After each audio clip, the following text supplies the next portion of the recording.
సంతోషాన్ని అయితే ఇస్తుంది.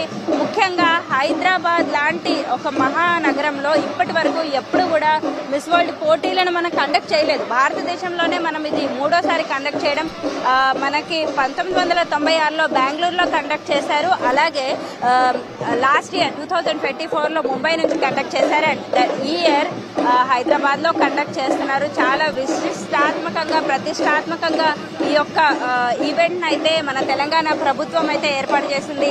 అందరూ కూడా తెలంగాణ జరూర్ ఆనా అంటూ నినాదాలను అయితే చేస్తున్నారు. తెలంగాణ టూరిజం అనేది చాలా ముందుకు తీసుకువెళ్ళాలి, తెలంగాణ టూరిజం అనేది అభివృద్ధి చెందాలి అనే ఒక ఉద్దేశంతో ఈ యొక్క 72nd మిస్ వరల్డ్ ఈవెంట్స్ అయితే ప్లాన్ చేశారు. దీంతో మన యొక్క టూరిజం ఏదైతే ఉంటుందో ఇదంతా కూడా ప్రపంచ దేశాలకు చూసి ప్రపంచ దేశాల నలుమూలల నుంచి కూడా మన దగ్గరికి టూరిజం